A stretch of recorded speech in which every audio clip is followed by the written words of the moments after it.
Hello guys, তো শুভ সকালে অনেক অনেক শুভেচ্ছা ও ভালোবাসা রইলো। তো আমরা কাজে চলে এসেছি সকালে, তো আমাদের কাজ প্রায় কমপ্লিটের পথে। তো দেখো উপরের সিটটা দেখো কেমনভাবে সেটিং হয়েছে। কালকে এগুলো ফাঁকা ছিল, তো আজকে দেখো পুরো সেটিং হয়ে গেছে। উপরে একটা সিঁড়ির ঘর আছে, সিঁড়ির ঘরটাকে কেমনভাবে মোড়া হয়েছে দেখো।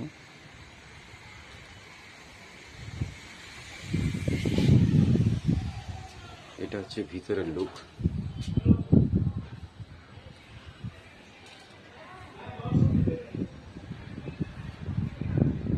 এটা হচ্ছে বাইরের লুক।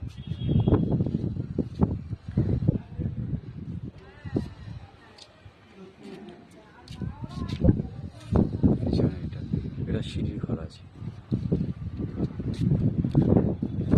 তো আমাদের সাথে যোগাযোগ করতে পারো, আমরা ছাদের শেড, কোম্পানি শেড, যে কোনো শেড আমরা কন্ট্যাক্ট নিয়ে কাজ করি। তো আমাদের সাথে যোগাযোগ করো, আর একটু প্লিজ একটু পাশে থেকো, লাইক কমেন্ট করে শেয়ার করে।